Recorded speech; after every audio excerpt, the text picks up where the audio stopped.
وہ کھکر کے ماں نے ڈالی برتن، ماں نے ڈالی برتن. تو ان لوگوں نے ایسے محنتیں کرے تھے. کام جو چلا ہے کبھی کبھی غور کرو، سارے دنیا میں روشن ہوا بولے تو وہاں رہنے والے کیا قربانیاں دی. پھر سے رحمۃ اللہ علیہ جب جاتے اندر ہے بڑی خوشیاں بناتے، بیوی اور ماں سب. اس اندر میں دن بھر یہاں ہی رہتا ہوں، کوئی دور سی مسافر آیا جیسا بڑی خوشیوں میں. اور کہتے ماں کہتی بیٹا یوسف تو گھر میں نہیں آتے 4 مہینے ہوا ہے، 4 مہینے ہوا. پھر سے رحمۃ اللہ علیہ کہنے لگے اب میں لوگوں کو تشکیل کر کے اللہ کے راستے میں نکالوں 4 مہینے کے واسطے، تو میں گھر میں رہوں، اگر اللہ پوچھے تو میں کیا جواب. ایک مرتبہ مئو ڈسٹرکٹ کی ایک آدمی آیا، قحط تھا وہ علاقے میں، حضرت جی سے دعا کریں گے بارش کے لیے. جی سر رحمۃ اللہ علیہ بولے دعا کے لیے آیا ہو، دور ہو جا کے تیرے لیے دعا ہے نہ مسافہ ہے. وہ بولا تو نہیں کرے تو کون کرے گا. ان کا لہجہ اسی رہتی میں بات بولوں گی، تو نہیں کرے تو کون کرے گا. بولے اگر تیرے لیے تمہارے علاقے کے لیے دعا کرنا ہے تو اللہ کے راستے میں جاؤ. دعا کے لیے آیا، اللہ کے راستے میں چھیلنے کے لیے بھیجے 40 دن کے لیے لگا کے آیا. اب پوچھے کیا ارادہ ہے؟ واپس جانے کا ارادہ ہے. اچھا اللہ کے راستے میں کیا سمجھ میں آیا تیرے کو؟ تو وہ بولا مجھے یہ سمجھ میں آیا اللہ سے ہوتا اللہ کے غیر سے نہیں ہوتا، یہ سمجھ میں آیا. عیسیٰ رحمۃ اللہ علیہ بولے تجھے تو یہ سمجھ میں آیا اللہ سے ہوتا اللہ کے غیر سے نہیں ہوتا، مجھے یہ سمجھ میں نہیں آیا تو واپس کہیں جا رہا اور جو چھلے لگا لے بول کے بھیج دی. کسی نے جا کے اندر اماں جی کو بتا دیا آپ کا بچہ نے، آپ کا بیٹا نے دعا کے لیے آیا ہوا آدمی کو 4 مہینے کے لیے بھیجا. ماں نے اندر بلا کے کہنے لگے بیٹا مخلوق کے امت کے دل میں اللہ تیری محبت ڈالا، دعا کے لیے آیا ہوا آدمی کو 4 مہینے کے لیے بھیجا، اس کی گھر کی کیا حالت ہے پتہ نہیں. میں ڈرتی ہوں اللہ کے پاس تیرا کیا ہوگا. عیسیٰ رحمۃ اللہ علیہ رو کر کہنے لگے امی تو میرے بارے میں ڈر رہی، میں امت کے بارے میں ڈر رہا ہوں، امت کا کیا ہوگا. اب وہاں رہنے والے کیا قربانی تھے. قاری ظہیر صاحب رحمۃ اللہ علیہ ماشاءاللہ کتنے بچے تھے ان کو، ان کے پوتوں سے نوازوں سے بھی میری ملاقات ہوئی، بہت بیٹے تھے ان کے، وہیں تھا ان کا. تو ایک دن جوان بیٹے کا انتقال ہو گیا، گھر میں لاش گھر میں پڑی ہے. قاری ظہیر صاحب رحمۃ اللہ علیہ گئے بازار کو جا کے کفن کا سامان کپڑا سارا خریدے. مسجد میں بنگلے والی مسجد میں حضرت جی مولانا عیسیٰ رحمۃ اللہ علیہ کو پوچھیں گے کون سی نماز کے بعد دفن کرتے ہو، پوچھ لیں گے. اب اندر آتے ہی کہنے لگے آئیے قاری جی عیسیٰ رحمۃ اللہ علیہ. ایک جماعت بیٹھی ہے لے کے جانے والے نہیں، آپ لے کے جاؤ. اب کچھ بھی نہیں بولے، خاموش جماعت لے کے گئے. ریل گاڑی میں بیٹھنے کے بعد جو رہبر آیا تھا اس کو دیے وہ کفن کی تھیلی اور بولے حضرت جی سے کہنا بیٹے کا انتقال ہو گیا، کسی نماز کے بعد دفن کرو. جب آ کے سنایا گیا تو عیسیٰ رحمۃ اللہ علیہ رو پڑے. بھائیو قربانی وہ زمانے میں ایسا دیا گیا جس پہ اللہ نے چنگاری اٹھا کے ساری دنیا میں روشن کیا گیا. ایسی نہیں پھیلا یہ کام. باطل والے بھی کیسے قربانیاں دے رہے وہ لوگ اور کفر کو پھیلا رہے. اور یہ امت ہے قربانیاں دے کے امت کو ہدایت پہ لانے کی محنت کر رہے. عجیب حالات ہے ملکوں کی، عجیب و غریب عظیم حالات. سفر کرے تو پتہ چلے گا. اس لیے جب تک ہم ملکوں کا سفر نہیں کرتے عالمی سطح کا کام نہیں کھلے گا. آسٹریلیا کارگزاری میں سنا ہے، آسٹریلیا کے علاقے میں کنارے پہ ایک بہت بڑا علاقہ ہے پپوا. وہاں کی حالت یہ ہے کہ وہاں جہیز میں مسلمان خنزیر کے بچوں کو دیتے اور عورتیں خنزیر کے بچوں کو دودھ پلاتے ہیں. آدمی مرتا جنازہ نہیں دفن نہیں, گھر کے پیچھے گڑھا کھودتے لاش کو ڈال کے جلا دیتے. عجیب حالت ہے ملکوں کی ساری دنیا میں. اسی لیے اب یہ بیٹھنے کا وقت نہیں, پھرنے کا زمانہ ہے. مولانا عمر صاحب رحمۃ اللہ علیہ پالن پوری فرمائے 4 خلیفے ہیں ہمارے سامنے, دعوت کے کام کرنے والوں کو نمونہ ہے, اصول قائم ہے.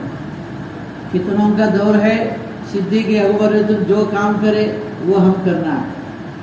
فتوحات کھل گیا, عمر رضی اللہ عنہ جو تقوی اختیار کرے وہ کرنا ہے. اور عثمان غنی رضی اللہ عنہ دور, حضرت علی رضی اللہ عنہ کا دور. حضرت علی رضی اللہ عنہ کو پوچھا گیا, حضرت علی رضی اللہ عنہ کو کہ دیکھو عمر کے دور میں کیا کام چلا, آپ کے دور میں تو فتنے ہی فتنے, آپ کے دور میں تو. عمر علی رضی اللہ عنہ بولے عمر کو رائے دینے والے ہم تھے اور ہمارے کو رائے دینے والے تم ہے. ہمارے کو رائے دینے والے عمر بن حجاج ابن یوسف, عمر بن ایک تابعین کا دور تھا. تو ان کو پوچھا گیا حجاج ابن یوسف, مامون رشید, ہارون رشید کا بیٹا مامون رشید, ان کو پوچھا گیا عمر کو دیکھے, عمر بن عبدالعزیز کے بارے میں اشارہ تھا, عمر کو دیکھے کہ کیسی زندگی گزارے, تو کیا جمایا اپنا رنگ. تو مامون رشید بڑا سمجھدار تھا, کہنے لگا عمر ہے, عوام ابو ہریرہ تھی, تم ابو ہریرہ بنو میں عمر بنوں گا, اور تم ظالم رہے میں عمر بنوں تو مجھے لات مار کے تم یہاں سے نکالیں گے. ان کے دور میں بھی فتنے تھے, صدیق اکبر تو دور میں بھی فتنے تھے, لیکن اس وقت کا جو دور ہے دور صدیقی کا ہے. یہ جہاں بھی دیکھے امت ہمیں پتہ نہیں چل رہا بھائیوں, بغیر کلمے کے دنیا سے جا رہے. ارتداد کا دور ہے, ارتداد کا دور ہے. لوگ اسلام کا اللہ کے نبی صلی اللہ علیہ وسلم فرمائیں قیامت کے آگے لوگ دین کو ایسا بدلیں گے جیسا کپڑے بدلتے ہیں. کپڑے اتار لیے دوسرے کپڑے پہنے, تو مسلمان دین کو ایسا بدل دیں گے. غربت اور جہالت ہے, نہیں مانو باطل والے بلا رہے, اور جہالت ہے غریبی جس پہ مال دے کے لالچ بتا کے اپنے طرف بلا رہے. تو اس کے لیے میرے بھائیوں عجیب حالات ہے, لوگ بغیر کلمے کے نماز کے دنیا سے چلے جا رہے, امت زندگی گزار رہی. اللہ کے نبی صلی اللہ علیہ وسلم رات دن روتے تھے, یا اللہ مرتے ہی تیرا عذاب شروع ہوگا.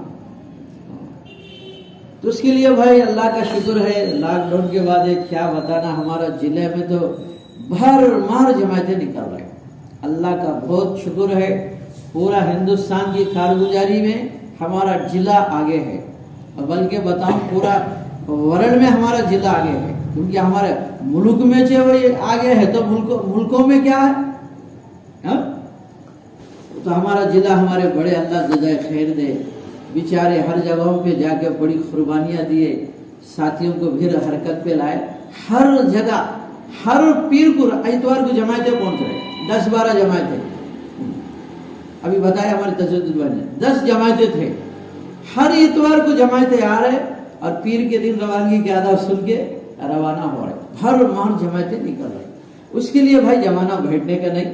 ہر ساتھی جن کا وقت نہیں لگ کے سال ہو گیا, نیتیں کرو, ارادے کرو. جن کا لگ گیا مقام پہ آئے, بس نقل و حرکت میں رہنا کسی درجے پہ کریں گے.